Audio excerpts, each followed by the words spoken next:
Assalamualaikum warahmatullahi wabarakatuh.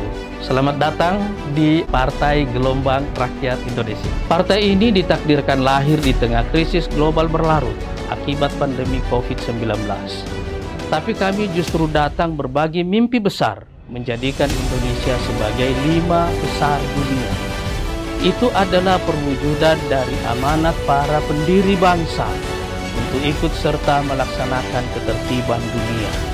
Kami yakin mimpi besar itu akan menjadi sumber energi kolektif kita sebagai bangsa untuk mengejar ketertinggalan dan menutup jurang yang menganga lebar antara potensi yang sangat besar dengan pencapaian yang sangat kecil. Langit kita terlalu tinggi, tapi kita terbang terlalu rendah. Berapa jarak antara mimpi besar itu dengan realitas kita hari ini?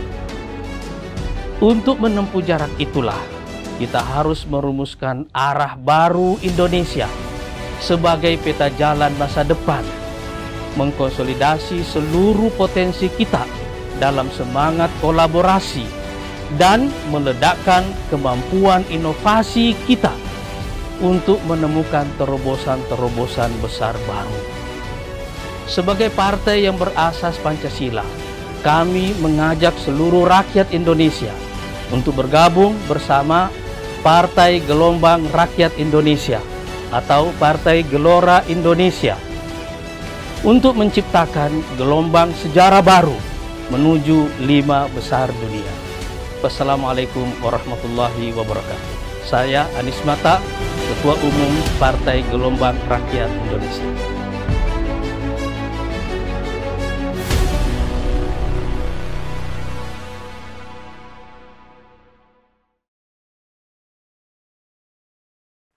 Assalamualaikum pemirsa, dimanapun Anda berada.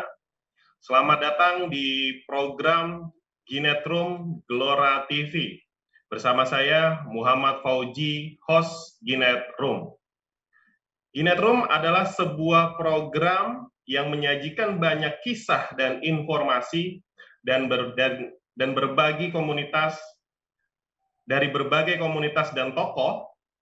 Kami berharap bisa memberi inspirasi dan peluang untuk kolaborasi.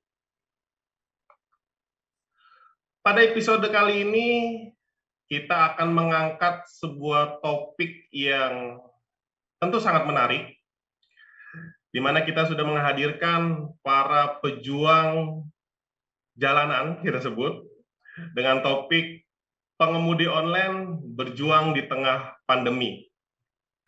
Baik pemirsa, telah hadir bersama kita para pejuang pengemudi online, dan tentunya saya ingin menyapa mereka terlebih dahulu, satu persatu. Dari Bang Ian Restu, Ketua Umum Himpunan Driver Online Bandung Raya. Narasumber yang kedua, yaitu Bang Arif Amaludin, Driver Ojek Online. Narasumber selanjutnya adalah salah seorang driver taksi online, yaitu Bang Bani Eko. Terakhir, yang tak asing lagi dan tentunya selalu hadir di setiap program Ginetrum, saya sapa Ketua Bidang Jaringan dan Kerjasama Partai Gelora Indonesia, Mbak Ratu Ratna Damayani, yang biasa kita panggil dengan sapaan Mbak Mia. Baik pemirsa, saya yakin Anda tidak sabar untuk mendengarkan kisah dari mereka. Namun sebelum lebih lanjut, jangan lupa subscribe channel Gelora TV dan aktifkan tombol loncengnya supaya Anda terus tidak ketinggalan program-program terbaru dari Gelora TV. Dan juga jangan lupa like, komen, dan share supaya program ini terus bisa menginspirasi masyarakat lainnya. Sebelum kita lanjut, kita simak pesan-pesan berikut ini.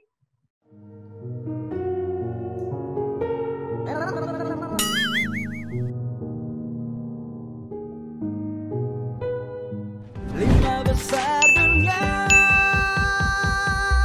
gelorakan langkah untuk arah baru. Buat kamu yang sudah menjadi anggota, bisa mengajak teman atau rekanmu bergabung bersama Partai Gelora Indonesia melalui program Member Get Member. Dan kamu bisa kumpulkan poinnya. Setiap bulannya, untuk top 10 recruiter akan ada reward. Tunggu apa lagi? Yuk ajak teman atau rekanmu bergabung bersama Partai Gelora Indonesia dan jadikan Indonesia menjadi 5 besar dunia. Bulatkan tekad gelora di jiwamu.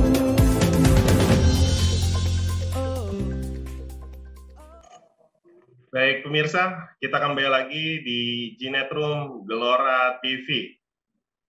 Menjadi driver online bukanlah sebuah hal yang mudah di tengah pandemi COVID-19.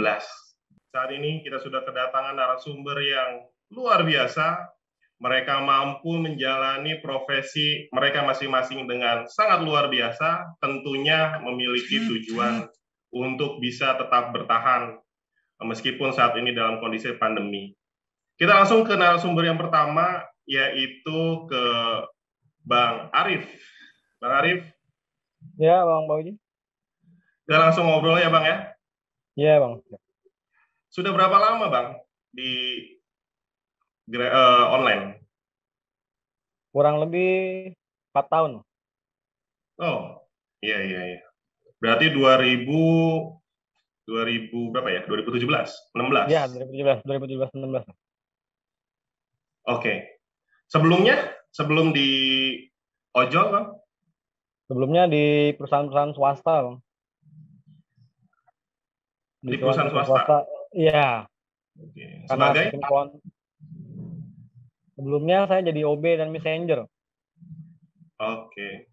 Bagaimana ceritanya dari bekerja kemudian sampai ke driver online, Bang? Pada saat itu sih saya sedang bekerja sistem kontrak. Jadi habis kontrak gitu aja.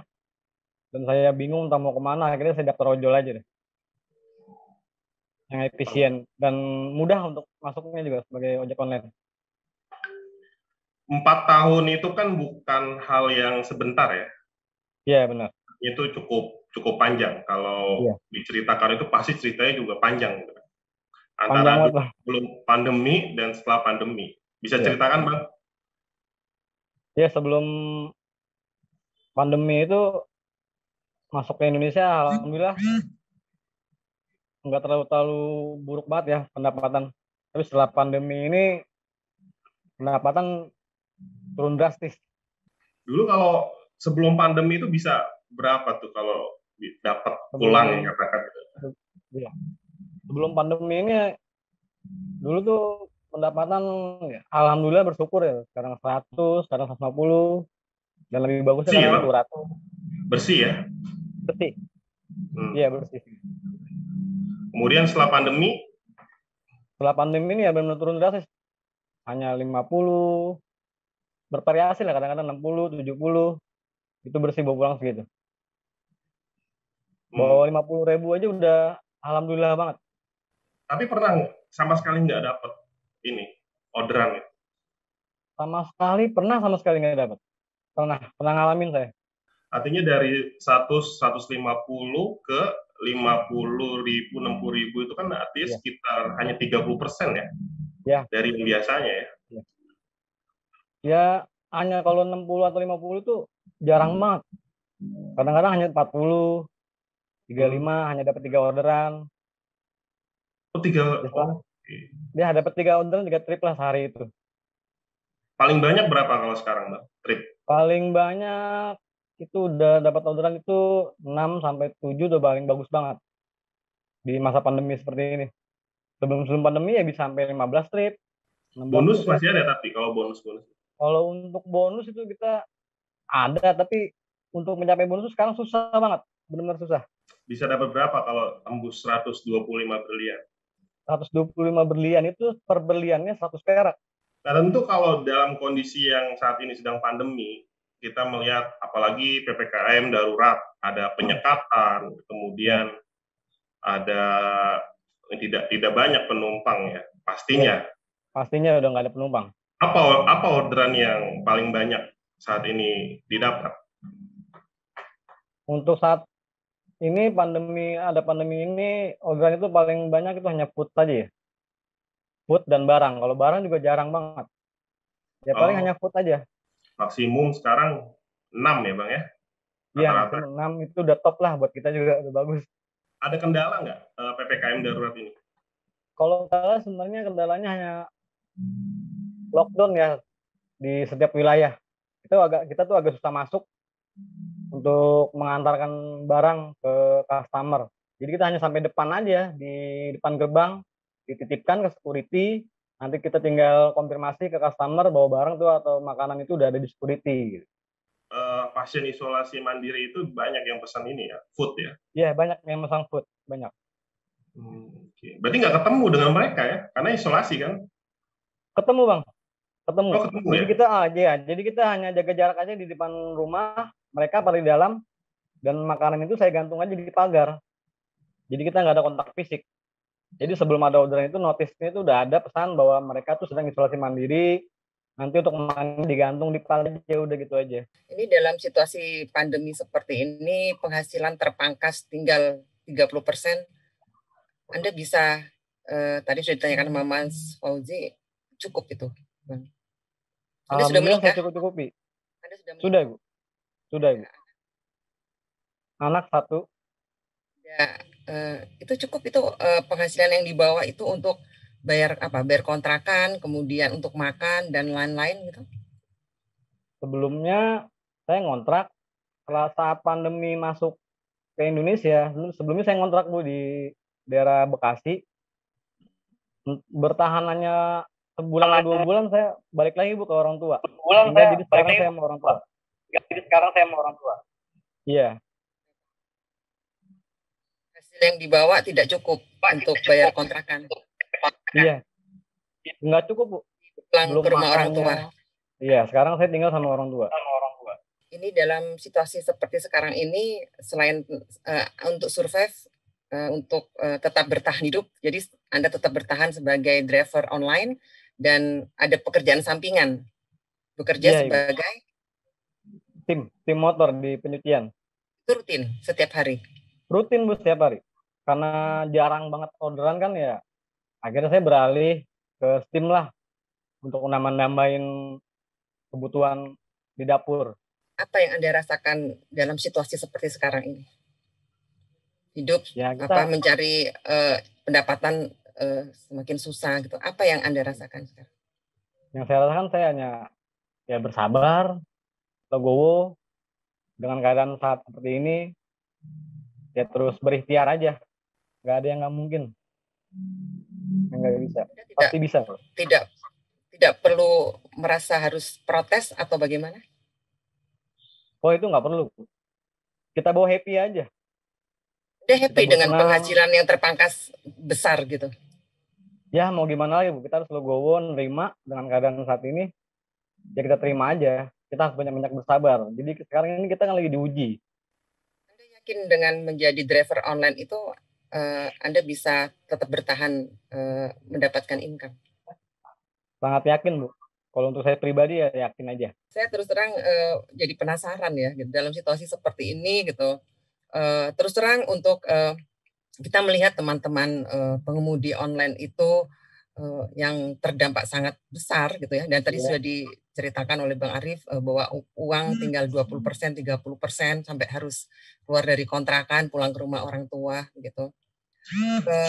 Ini Anda bisa tetap happy gitu loh. Anda bisa tetap legowo gitu. Meskipun oke lah Anda mencari pekerjaan sampingan sebagai apa ya, STEAM ya, tukang Ya. STEAM ya gitu, seperti itu. Apa yang membuat Anda tetap apa semangat apa sih yang membuat Anda bisa tetap apa bertahan dan happy seperti ini? Yang buat saya bertahan ya satu juga keluarga untuk bisa bertahan dalam sekarang ini, dan juga saya mau happy ya banyak kenal orang, jadi ya banyak masukan lah dari orang-orang di luar. Hati-hati ya Bang, ini dalam situasi sekarang jaga prokes, jaga Iya. jarak Ya dengan banyak intinya orang. intinya kita ya harus sehat lah. Lihat situasi saat ini Bang, apa yang Anda rasakan? Yang saya rasakan saya ini benar menyedihkan lah. Indonesia terdampak pandemi ya, apalagi sekarang tuh lonjakannya naik. Ya mau nggak mau, ya saya harus tetap bersabar aja untuk saat ini. Kita harus banyak-banyak belajar bersabar ya. Tabah dalam menghadapi kondisi saat ini. Harus banyak-banyak bersyukur. Ya tetap harus menjaga-jaga kesehatan. Anda punya kisah selama pandemi ini dengan penumpang Anda atau sepanjang perjalanan Anda menjadi pengemudi online? Selama pandemi ini ada sih kisah yang menarik. Ya kayak seperti yang tadi saya bilang, saya mengantarkan makanan, customer itu sedang isolasi mandiri. Itu kalau ngelihat customer itu dia lagi isolasi mandiri itu benar sedih juga sih sebenarnya sih. Mereka itu ada anak, ada ibu dan kedua orang tuanya itu mereka hanya di dalam. Ya. Itu yang buat saya sedih sih. Ya saya hanya bisa mendoakan. Iya. Silakan Mas. Saya hanya bisa mendoakan. Saya menyemangati mereka ya untuk tetap sehat. Semoga pulih kembali. Anda ini kan susah Bang. Tapi Anda masih punya empati dengan customer Anda ya. Customer Anda masih bisa beli makanan gitu dan Anda hanya mengantarkan. Tapi luar biasa ya. Anda masih bisa punya rasa empati. Anda masih punya rasa kasihan. Ini luar biasa nih Anda ini ya. Harus seperti itu. Benar sih. Kita nggak boleh mengucilkan mereka yang sedang isolasi mandiri ya. Ya anggap aja itu saudara kita sendiri. Kita kan semua bersaudara. Luar biasa. Saya salut pada Anda Bang Arif gitu. Ini semoga menular nih ya kebaikan Amin. dan semangat Anda untuk peduli dengan sesama masyarakat. Padahal susah ya. Anda sendiri kan juga sebenarnya dibilang juga sedang dalam situasi susah ya. Baik, Bang Arif, kita sejenak ke narasumber berikutnya, yaitu narasumber kedua yang tentunya tidak kalah menarik. Dan narasumber yang kedua ini memiliki sebuah cerita yang luar biasa. Dan minggu lalu, beliau ramai diperbincangkan di media-media di Bandung dan tentunya di Indonesia juga. Ingin tahu kisahnya seperti apa? Sekali lagi, sebelumnya jangan lupa subscribe channel Gelora TV serta share program ini supaya banyak orang dan masyarakat tahu tentang program ini. Kita akan kulik secara mendalam. Narasumber yang kedua ini adalah Bang Bani Eko. Bang Bani. Iya, selamat malam. Assalamualaikum warahmatullahi wabarakatuh. Waalaikumsalam warahmatullahi wabarakatuh.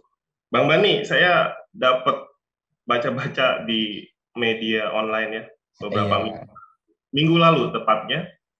Dan sampai hari ini itu masih ada media yang memang memberitakan kejadian yang Mas Bani alami, yaitu sedang katakanlah tarik ya kalau bahasanya. Betul. Pang yang dibawa oleh Kang Bani ini sempat ditolak oleh beberapa rumah sakit dan pada akhirnya meninggal dunia. Kalau ingin tahu nih, berapa dulu itu bisa dapat income setiap harinya kan? Kalau untuk income setiap harinya tergantung kitanya ya. Kan waktu itu masih ada skema bonus ya. Masih ada skema bonus dari 21 trip, 19 trip, terus kemudian 15 trip itu bonusnya kan beda-beda. Jadi kalau dulu sempat sampai 650.000 untuk 21 trip. Bonusnya aja 600. Iya. Untuk 21 trip. 21 trip. Lumayan ya, dari bonusnya aja itu udah sebulan udah menjanjikan. Iya, lumayan. Nah, kemudian kalau kita tarik ke saat ini, tentu betul. Pandemi ini berpengaruh terhadap orderan, terhadap penghasilan. Bagaimana Kang? Bisa ceritakan?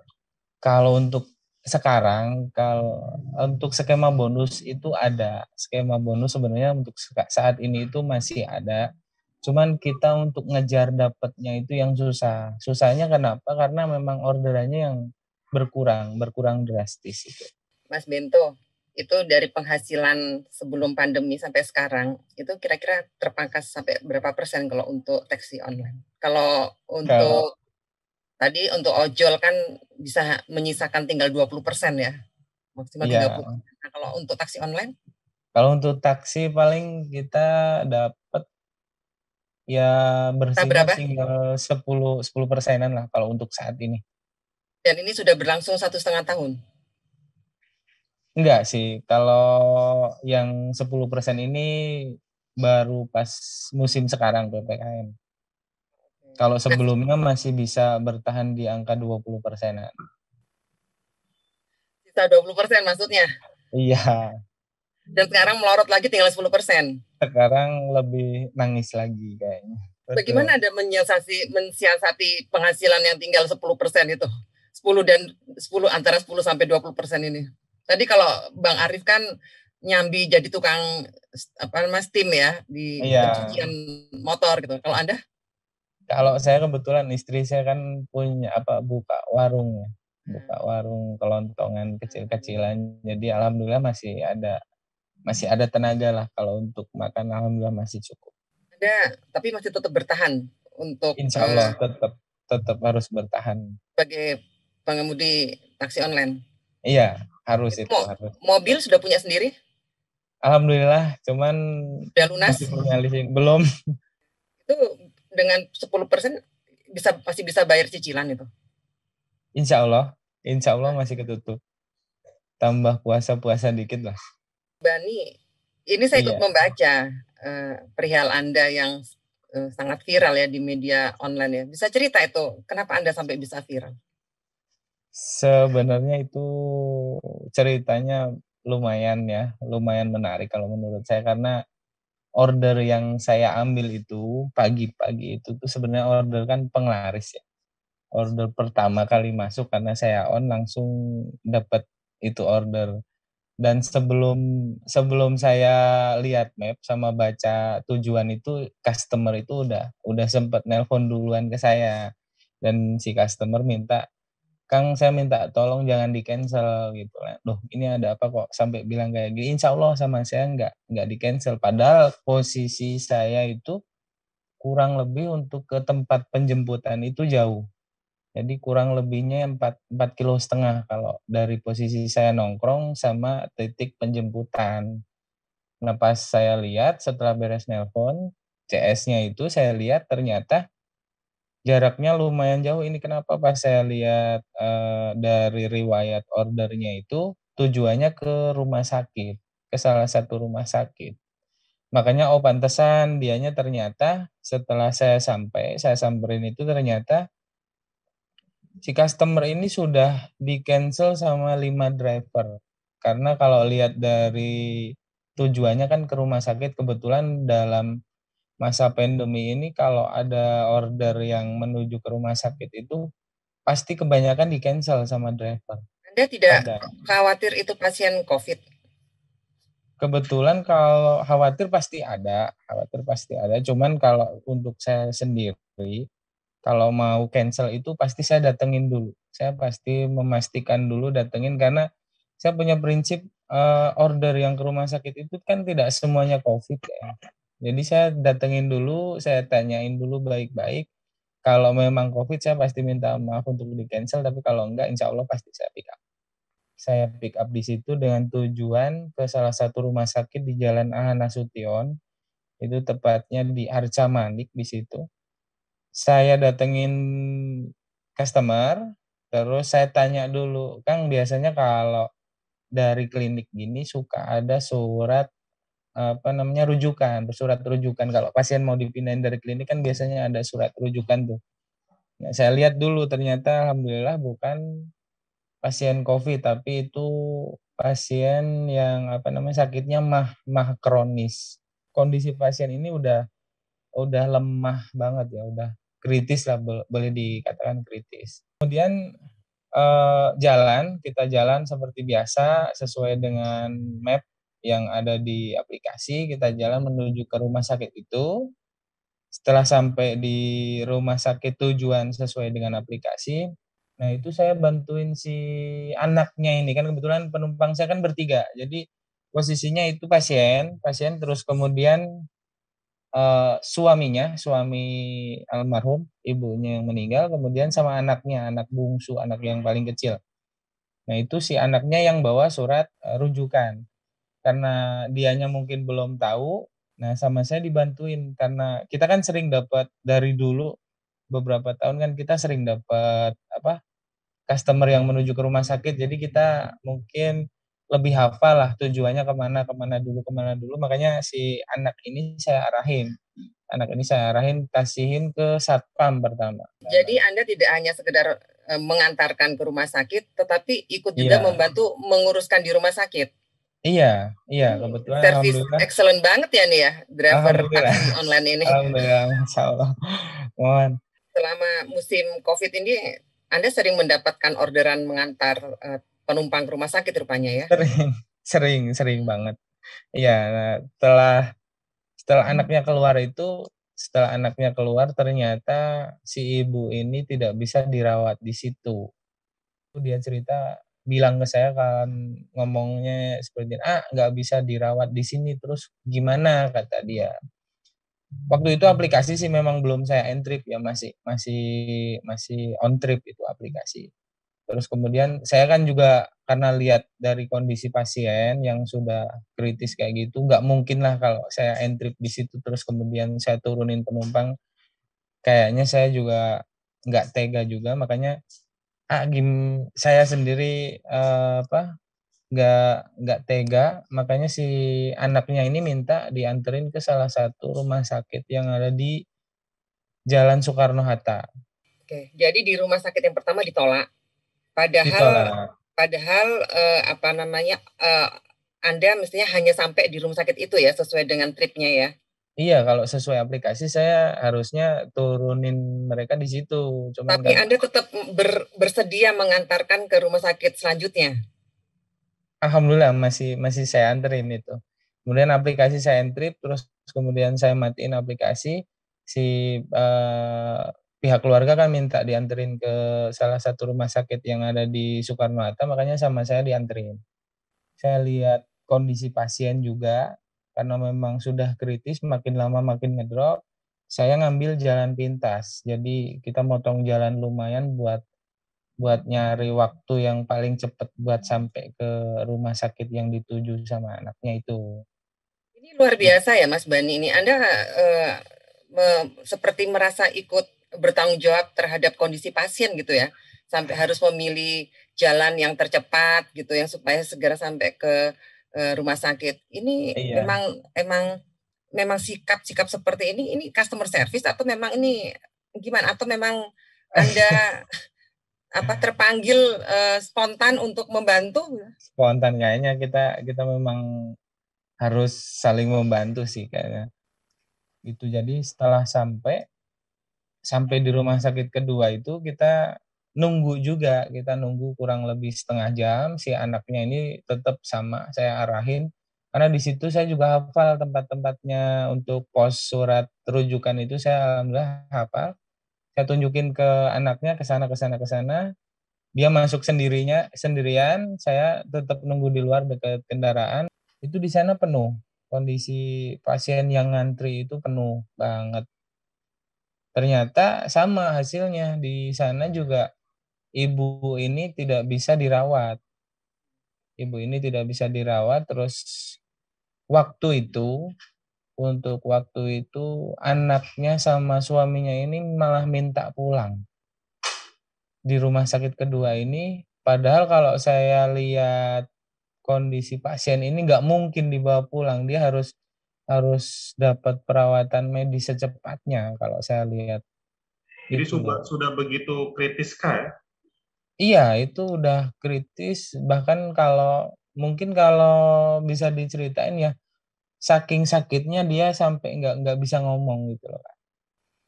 Dan saya malah yang merhatiin kondisi pasien waktu itu loh. Jadi yang justru bahasanya memaksa nih Bang Bani ya, untuk melanjutkan perjalanan mencari rumah sakit selanjutnya justru Bang Bani ya? Iya, saya nggak tega juga sih Luar kalau kalau biasa nih waktu itu saya nggak driver taksi online yang satu ini. tega juga, mohon. Saya nggak tega juga kalau lihat kondisi pasien seperti itu karena memang udah Udah kritis kepikiran banget.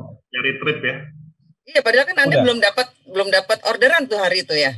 Baru pertama udah ini. ngebleng. Iya itu trip pertama saya. Apa yang mendorong Iya Anda itu penglaris seperti ini? penglaris saya itu.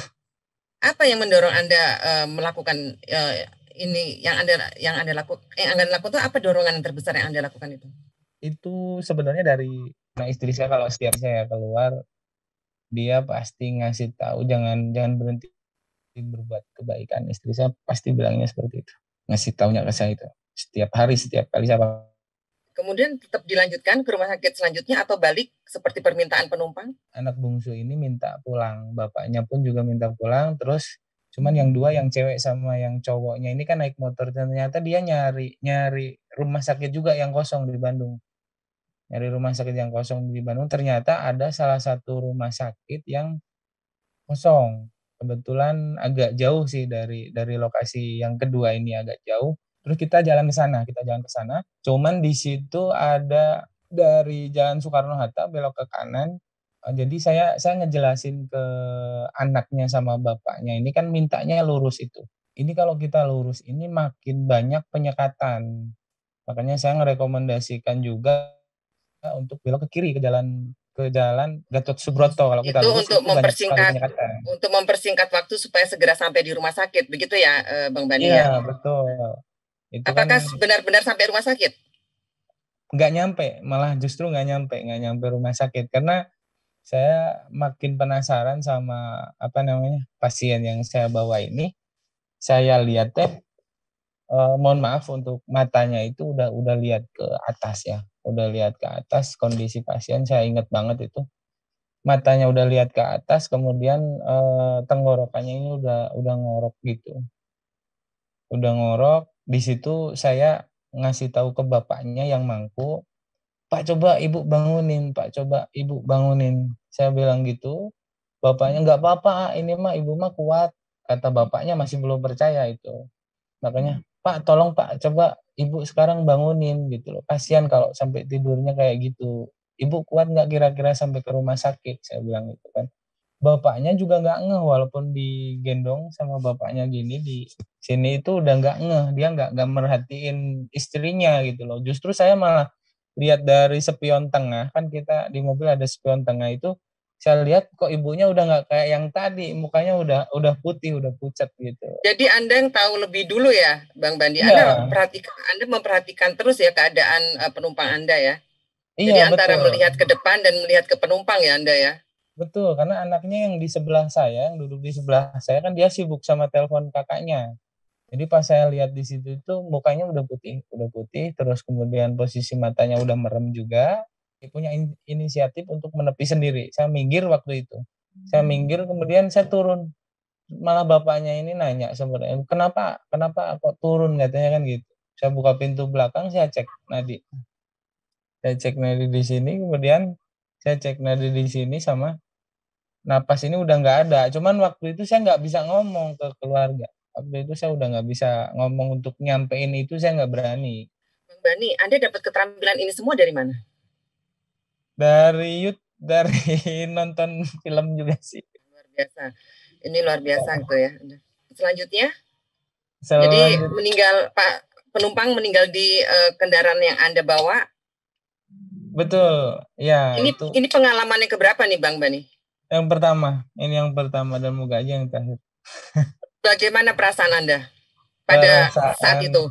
saat itu ya bingung, yang pasti kita bingung ada, takut ada, terus merasa bersalah mungkin pelayanan kita kurang cepat ya di jalan, tapi kan kita Anda masih merasa bersalah dengan kematian penumpang itu? ada Dengan saya semua yang masih sudah Anda ada. lakukan? Betul, saya masih. Luar Kenapa? biasa. Mungkin masih saya di jalannya kurang ngebut kali ya, jadi nggak cepet sampai, mungkin gitu. Makanya di situ saya gugup, saya nyari biasanya di depan mall itu biasanya kan suka ada petugas ya, suka ada polisi yang ngepos di situ, dan pada saat itu kebetulan nggak ada lagi, jadi saya bingung mau minta tolong ke siapa, ini mau laporan ke siapa, saya bingung. Saat itu saya bingung banget. Terus karena kondisi keluarga si bapak sama anaknya ini udah histeris ya, udah nangis. Mereka berdua udah nangis. Diajak ngobrol pun mereka udah nggak bisa. Dan saya waktu itu nggak tahu rumahnya. Posisi saat itu kan saya nggak tahu rumahnya karena saya ngejemputnya kan di klinik. Yang di surat rujukan tadi saya ada alamat, terus ini mau gimana, mau lanjut ke rumah sakit atau kita pulang aja. Si bapaknya yang minta pulang, kemudian kita putar balik. Sekarang bawa penumpang, nangisnya teriak-teriak, kaca dibuka di jalan ya, diliatin banyak orang, yang pasti kan setiap kali lampu merah mereka ini kenapa kok di mobil kok pada nangis kan gitu. Saya pun juga nggak bisa ngomong waktu itu kan, saya juga bingung kan mau ngejelasin ke pengendara yang ada di samping, nggak mungkin kan gitu. Makanya kita tetap jalan pelan-pelan sambil nunggu. Pas waktu itu kan kalau ada lampu merah kita nunggu agak pelan-pelan biar cepet hijau gitu lah. Makanya kita nggak berhenti di situ stuck, pasti sayanya juga nanti ditanya sama, takutnya seperti itu. Makanya kan nunggu hijau, pas sudah hijau kita langsung jalan sampai di rumahnya gitu. Ada drama lagi, Bang? Kalau untuk, nah ini yang menarik sebenarnya pas di rumahnya ya. Sampai di rumahnya ini ternyata pihak lingkungan ini saya parkir di situ kurang lebih 1 jam ya. Saya parkir di situ 1 jam, anaknya yang 2 ini pada datang, kok nggak langsung dievakuasi, ini jenazah ini nggak langsung dievakuasi. Ternyata di situ pihak di lingkungan itu pada ketakutan sama dikiranya kan COVID, pada ketakutan, nggak ada yang datang sama sekali. Kang, ini rumahnya di mana? Di belakang nggak, katanya kan gitu. Oh ini kok nggak turun-turun ya, ini padahal kan udah jenazah kan gitu. Saya penasaran, ternyata mereka takut memang lingkungan di situ pada takut, dikiranya kan COVID, jadi mereka nggak berani ngevakuasi lah mungkin ya. Udah ini surat kasihin ke Pak RT, kasih tahu kalau ini bukan pasien COVID. Surat ini tunjukin biar mereka percaya, saya bilang. Jadi di sini Bang Bani turun tangan lagi, meyakinkan warga. Iya, meyakinkan warga. Nah, itu surat kasih ke Pak RT, baru ada tindakan, baru banyak itu yang datang ke mobil itu. Gitu, Kak. Ceritanya luar biasa pokoknya. Iya. Luar biasa Bang Bani, ini memang sebuah kisah yang sangat human ya. Ini kisah kemanusiaan, padahal Anda sendiri pada hari itu belum mendapatkan orderan sama sekali gitu. Nah, ini selanjutnya bagaimana? Anda melanjutkan perjalanan cari orderan atau bagaimana itu? Enggak. Saya saat itu langsung pulang. Yang pasti telepon istri saya dulu ya. Saya telepon istri saya jelasin ini penglarisnya seperti ini, terus saya minta siapin baju semuanya, siapin air, saya mau mandi, saya bilang gitu. Terus mobilnya pengen saya cuci juga kan gitu. Anda hari itu katakanlah baru dapat 1 orderan itu. Iya. Gitu ya. Kemudian Anda memutuskan tidak melanjutkan trip pada hari itu. Iya, betul. Ya. Tetapi kan ada ekstra perjalanan. Ekstra memang, betul. Ya, dari beberapa rumah sakit sampai mengantarkan rumah. Betul. Itu Anda anggap kerugian Anda? Alhamdulillah enggak. Dari trip saya nggak minta. Anda tuh sedang lagi situasi susah loh. Ini semua orang susah loh. Jadi paham lah sebenarnya kalau dalam situasi susah kayak begini, orang bisa paham lah. Anda nggak terima? Dan belum dapat uang sama sekali? Belum. Saya belum dapat uang sama sekali. Seperak pun saya nggak dapat. Itu Anda terima, Bang? Anda terima nggak tadi uang? Enggak, alhamdulillah. Serius, Bang? Ya Allah, saya nggak terima. Enggak. Alhamdulillah. Kenapa bisa nggak mau terima? Gimana ya?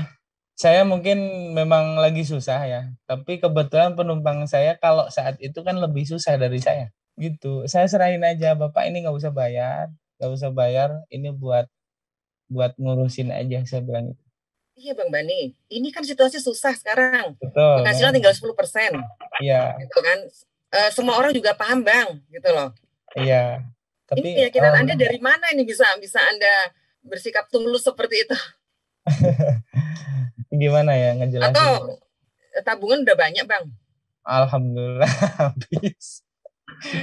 Kalau ditanya tabungan habis, Kak. Gitu loh. Enggak ya. Memang gimana ya? Sering berbagi sih. Sering berbagi. Alhamdulillah masih bisa berbagi walaupun saya cuman bawa uang 10.000 ke rumah. Tetap insya Allah ada beberapa rupiah yang pasti saya bagi. Jadi dalam situasi pandemi yang menekan seperti sekarang ini, Anda tetap merasa bisa melaluinya Insya Allah. Insya Allah dengan pasti penghasilan bisa. tinggal 10%? Insya Allah pasti bisa. Pasti bisa. Punya keyakinan sih. Punya yakin. Asal kita yakin insya Allah pasti. Rezeki itu ada. Jadi kunci Anda untuk tetap bisa survive di masa pandemi ini apa nih? Untuk bisa survive, kunci saya cuman sedekah. Itu aja sih, Kak. Luar biasa. Luar biasa. Silakan Mas Fauzi. Dilanjut. Aduh, saya jadi ini nih. Luar biasa, Kang Bani ya. Iya. Ini sangat menginspirasi sekali ya. Tidak hanya saya, pasti semua pemirsa yang menonton video ini juga sangat terinspirasi dengan apa yang dilakukan oleh Kang Bani. Semoga itu bisa diikuti oleh banyak orang ya, Bang. Amin, amin, amin. Masih ada satu narasumber lagi pada Ginet Room episode kali ini dari Kang Ian Restu, Ketua Umum Himpunan Driver Bandung Raya. Namun sebelum kita lebih lanjut ke Kang Ian, kita saksikan pesan-pesan berikut ini. Gelora menuju arah baru Indonesia. Gelora menuju arah baru Indonesia. Gelora menuju arah baru Indonesia. Gelora menuju arah baru Indonesia. Gelora menuju arah baru Indonesia. Gelora menuju arah baru Indonesia. Gelora menuju arah baru Indonesia. Gelora menuju arah baru Indonesia.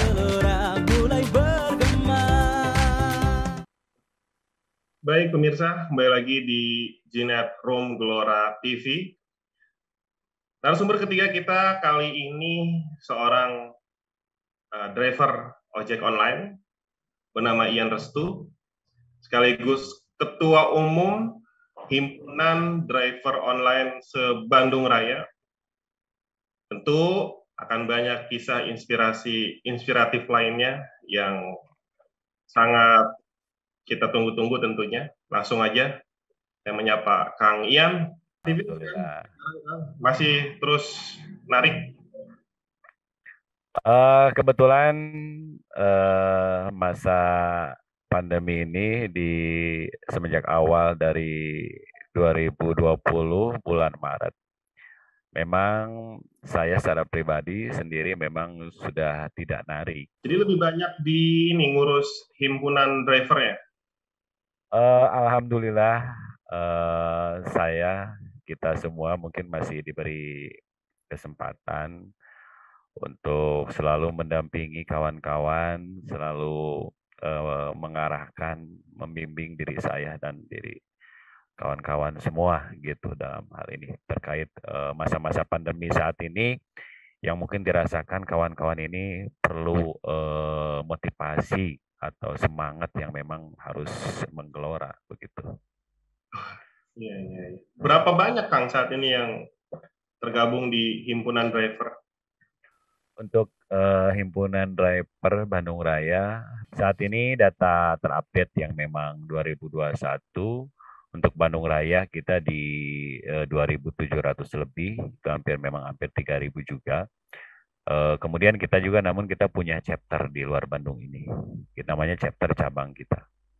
Seperti itu. Di luar Bandung. Betul, kayak Purwakarta, Cikampek, kemudian Cirebon dan sahabat-sahabat ADBR di Tasik, Garut dan di Jakarta juga ada. Begitu. Tapi pusatnya di Bandung ya? Pusatnya di Bandung. Alhamdulillah. Oke. Sejak kapan Kang diberi amanah sebagai ketua himpunan driver online ini? Sebetulnya memang saya ini adalah salah satu pendiri juga ya, salah satu pendiri organisasi ini. Nah, waktu itu setahun dari 2016 sampai 17 barulah ketua umumnya itu waktu masih Ustadz Budi. Kemudian setelah itu kita ditunjuk dan dipilih oleh anak-anak supaya memang saya di ketua umum begitu. Iya, iya, iya. Ini saya sekaligus ingin tahu ya, Kang ya, karena memang banyak juga ya, kayak seperti perkumpulan-perkumpulan atau komunitas-komunitas driver online itu. Jadi sebetulnya tugasnya itu lebih kemana, Kang? Kalau perkumpulan ini? Kalau untuk daripada sesuai dengan AED ART yang kita miliki, PO juga yang kita buat segala macam, bahwa organisasi yang kita miliki yang kita buat saat ini itu adalah mungkin organisasi yang visi misinya dan dalam AED ART itu adalah silaturahmi, kemudian juga visi misinya juga adalah dakwah. Sehingga moto kita juga itu adalah wadah kita, solusi kita, supaya wadah ini, organisasi ini, komunitas ini bisa menjadi solusi buat kawan-kawan untuk ke depannya. Hal apa yang paling banyak dibantu untuk teman-teman, apalagi dalam kondisi pandemi seperti ini, Kang? Biasanya terkait dengan permasalahan ini dengan unit yang dimiliki atau kuda. Ya, kuda-kudanya gitu. Jadi kuda-kudanya yang memang banyak bermasalah, cicilannya yang memang tidak terbayarkan, sudah telat-telat 3 bulan, 4 bulan, 6 bulan, bahkan ada yang setahun dan ya akhirnya kita mau tidak mau kawan-kawan ini juga keluh kesahnya segala macam harus kita bantu. Dan alhamdulillah sudah kita mediasikan, sudah kita audiensikan satu persatu. Saat ini alhamdulillah selesai. Walaupun masih bakal terus gitu. Artinya kan kalau teman-teman driver itu sampai kuda-kudanya ini harus ditarik oleh leasing, berarti income-nya ini luar biasa drastis turunnya, kan? Berarti benar ya seperti yang tadi disampaikan oleh Kang Arif itu ya? Betul. Betul sekali apa yang disampaikan sahabat saya, sahabat kita, Kang Arif gitu ya, terus Kang Bani dan semua kawan-kawan semua. Memang sangat terasa dan sangat berasa sekali untuk penurunan yang sangat drastis yang dirasakan oleh seluruh driver online. Begitu. Jadi terkait hal ini mungkin ya kita hanya bisa berusaha dan terus berdoa. Semoga mungkin Indonesia ini, pandemi ini juga cepat-cepat pergilah, cepat-cepat musnah, cepat-cepat memang Indonesia ini sembuh dan sehat. Bang Ian, saya itu terus terang surprise. Jujur saya katakan saya surprise mendengar paparan dari Bang Arif, Bang Bani, dan Kang Ian ya. Saya membayangkan ini masyarakat grassroots, masyarakat kebanyakan. Gitu. Itu menghadapi situasi seperti sekarang ini itu sudah kalut. Orang tuh kan kalau sudah kalut bawaannya emosi, marah. Kok nggak tampak ya dari ketiga narasumber ini? Apakah ini bentuk daya tahan? Apakah ini bentuk survivornya teman-teman pengemudi online? Atau ini sebenarnya bentuk keputusasaan begitu? Jadi ya udah deh, mau apa lagi gitu. Saya tidak melihat ada kemarahan di sini. Kok nggak protes? Padahal kan mereka bisa aja titip protes lewat kita ya, Pak Fauzia, Mas Fauzia gitu. Betul. Ini serius nih. Situasi yang ada itu seperti ini, Kang Ian. Ini Anda kan membawahin banyak teman-teman pengemudi online ya, roda 2 maupun roda 4 ya. Dan saya dengar sebenarnya jangkauan koneksi Anda itu sampai ke Bali gitu. Jadi saya membayangkan Anda pasti berjejaring, berinteraksi dengan banyak pengemudi online, tidak hanya di Bandung saja gitu. Ini, bagaimana penjelasannya ini, Bang Ian? eh, yang membuat seperti mungkin have fun ataupun happy sebetulnya diri kita masing-masing, Ibu. Ya, memang yang saya lihat kawan-kawan ojol, kawan-kawan driver online ini karena memang seling berinteraksi. Salah satu hikmah terbesarnya adalah dengan banyaknya kita kawan, baraya, sahabat, ketemu orang-orang baru, kemudian kenal segala macam, itu menjadi satu pengalaman yang sangat luar biasa buat diri kita masing-masing. Menjadi menambah kedewasaan buat kita sendiri. Ya, makanya saat ini alhamdulillah mungkin di online sudah kawan-kawan sudah banyak tahu gitu kan bahwa online ini selalu menebar untuk 5S. Jadi salam, santun, sapa, senyum, dan sopan. Itu mungkin yang di Bandung Raya aja kali, Kang Ian. Semua yang selalu kita himbaukan, selalu kita blesskan bahwa kita ini adalah hidup di jalanan. Hidup di jalanan ini adalah bukan harus dengan cara kekerasan, anarkis, mudah marah, dan lain sebagainya. Tapi karena ini di jalan itu adalah hidup kita keras dan lain sebagainya, keras itu harus dilawan dengan kelembutan. Mungkin seperti itu. Luar biasa. Padahal kan banyak kisah yang mungkin jauh lebih tragis ya. Betul. Dari yang dialami oleh Bang Arif dan Bang Bani ya.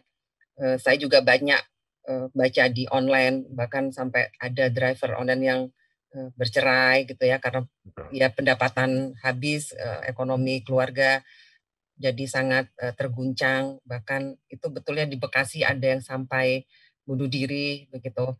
Jadi sebenarnya pelik persoalan dan berat sekali Kang Ian ya sebenarnya yang dialami oleh teman-teman pengemudi online ini.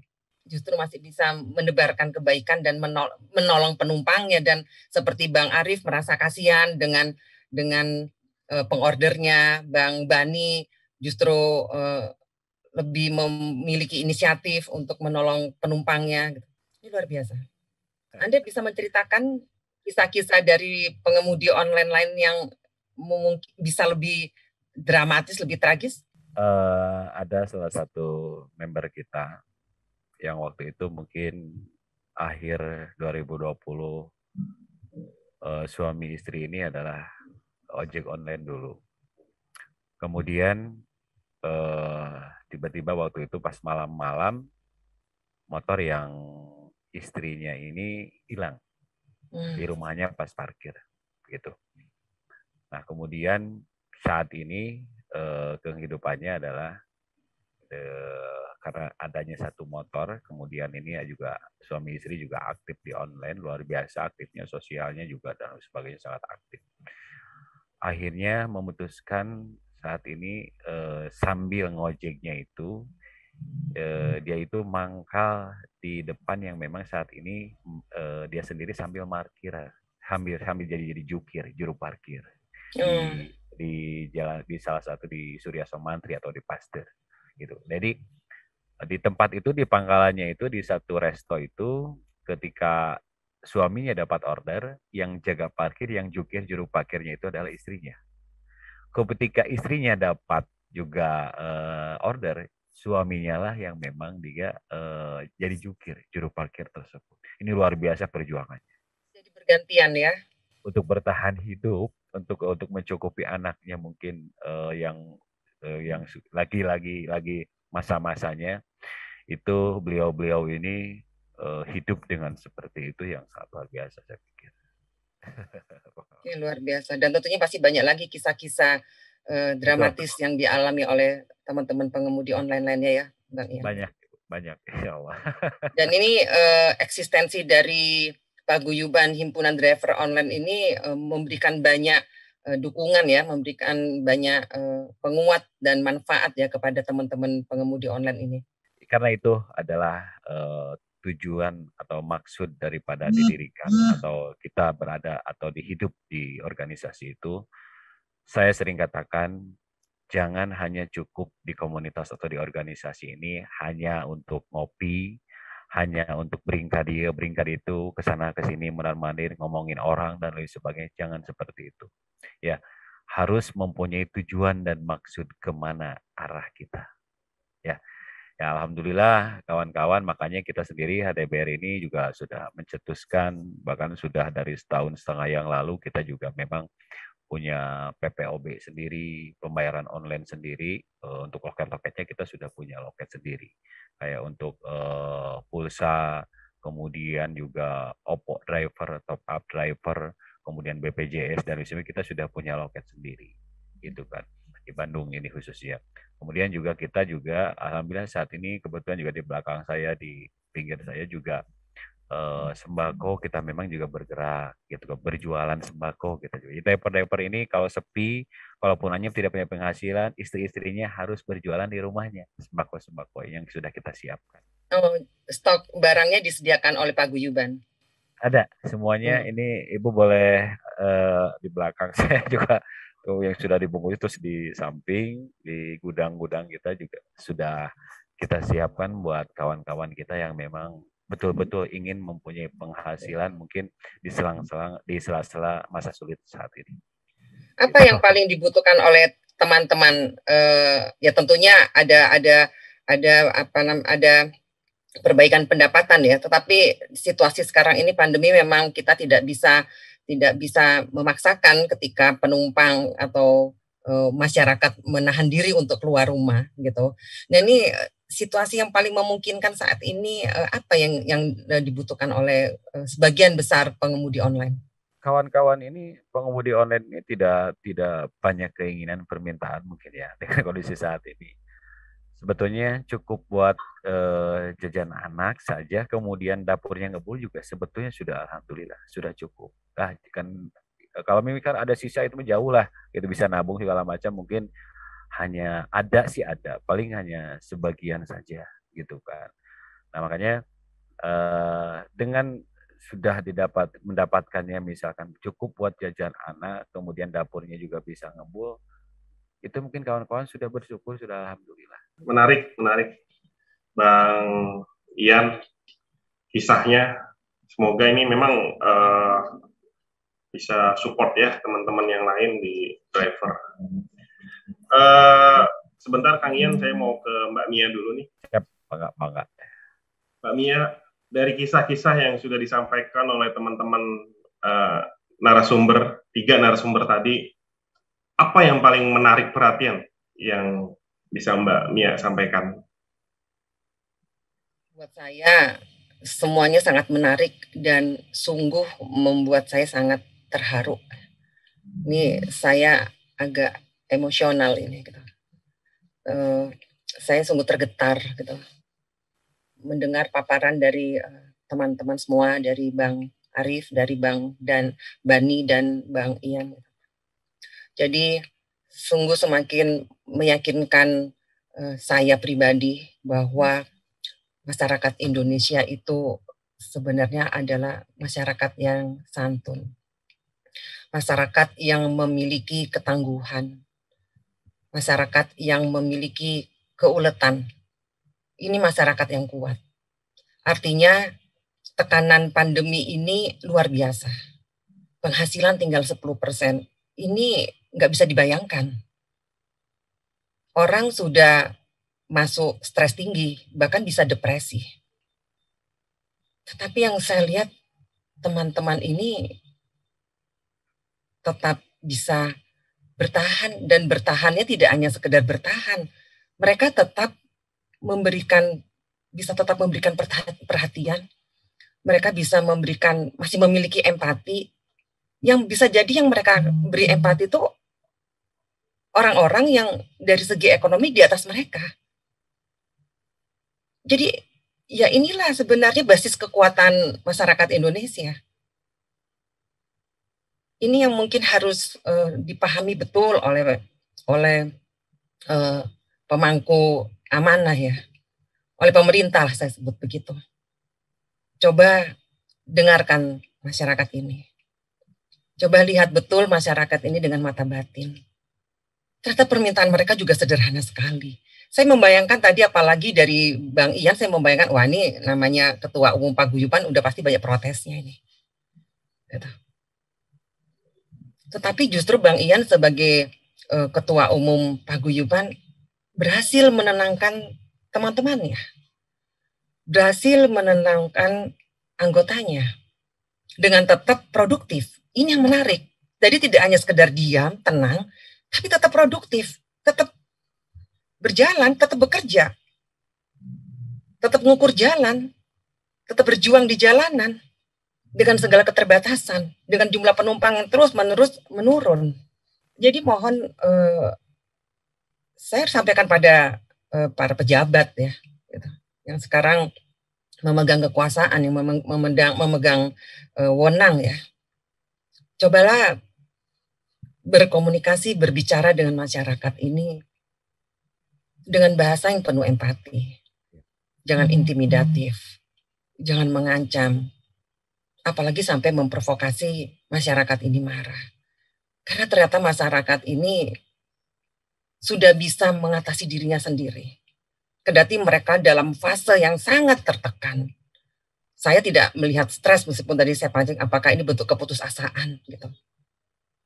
Tetapi mereka masih sanggup survive, setidaknya mereka berusaha tetap mandiri. Tidak ada kata-kata mereka memohon atau menuntut pemerintah untuk memberikan bantuan. Kok saya nggak dengar ya itu ya? Ada bantuan uang tunai atau apa gitu. Saya kok nggak dengar ya? Sebenarnya nggak perlu malu-malu ya. Ini kan ruang terbuka bebas ya. Kita di sini kita bisa berdiskusi. Gitu. Mereka bisa tetap secara mandiri survive, menjaga kelangsungan hidupnya. Meskipun harus pulang ke rumah orang tuanya karena nggak sanggup lagi bayar uang kontrakan. Meskipun tadi harus bergiliran suami dan istri jaga parkir, kalau misalnya harus narik. Ini sedih sebenarnya. Ini kita belum bicara bagaimana dengan pendidikan putra-putrinya. Tapi di sini ya saya hanya ingin menyampaikan, berbicaralah dengan masyarakat itu dengan bahasa yang penuh empati.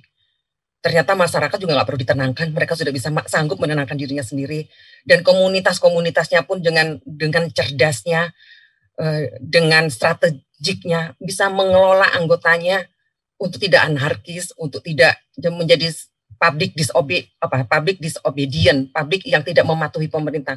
Semua saya lihat semua masih taat.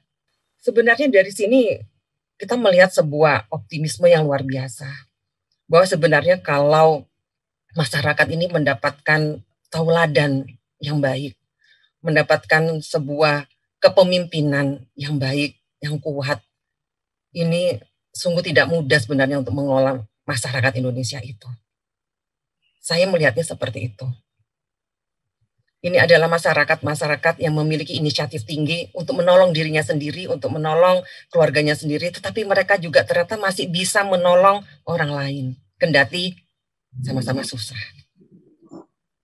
Jadi saya memberikan apresiasi yang setinggi-tingginya buat teman-teman semua, buat Bang Arif, buat Bang Bani, buat Bang Ian, dan seluruh pengemudi online di seluruh Indonesia.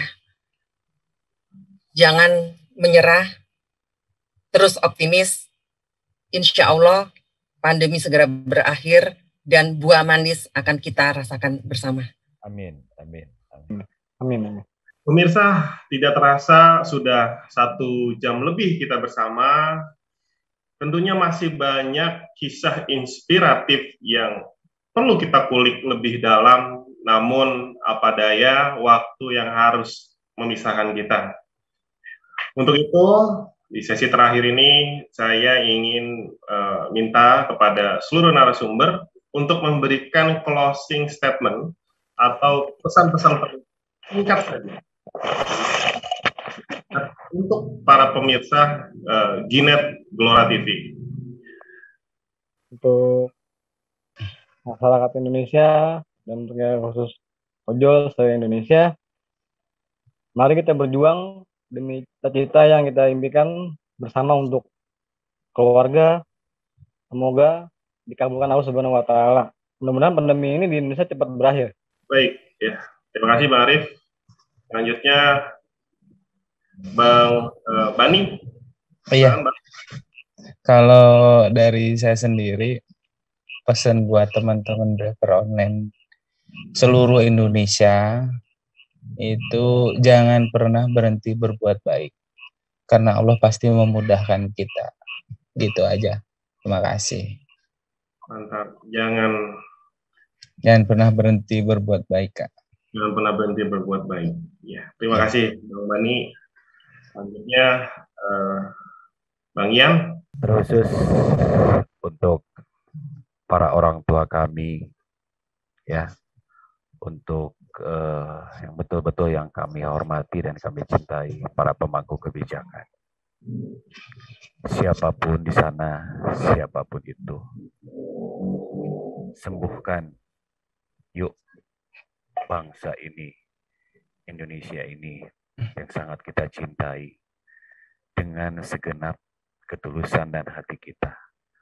Bersatulah semua elemen bangsa untuk bisa membangkitkan, untuk bisa meneruskan estafeta daripada perjuangan para pahlawan-pahlawan kita yang terdahulu. Bangkitlah Indonesia, dan betul-betul Indonesia harus sehat dan sembuh. Mantap, Kang Ian. Luar biasa. Terima kasih kepada seluruh narasumber, dan kita harus beri bintang 5 untuk ketiga narasumber pada malam ini. Jadi bintang 5 ini, bukan bintang 3, jadi bintang 5. Jadi udah bonusnya pasti meningkat nih kalau bintang 5. Kisah yang luar biasa yang didapat oleh pemirsa dimanapun berada, dan tentu ini sangat menginspirasi bagi para pemirsa. Dan tetap semangat, tetap sehat, dan selalu menjaga protokol kesehatan. Sekali lagi, jangan lupa subscribe channel Glora TV dan aktifkan tombol notifikasinya supaya Anda tidak ketinggalan program lainnya. Saya Muhammad Fauji, mohon undur diri dan sampai jumpa di episode berikutnya. Wassalamualaikum warahmatullahi wabarakatuh.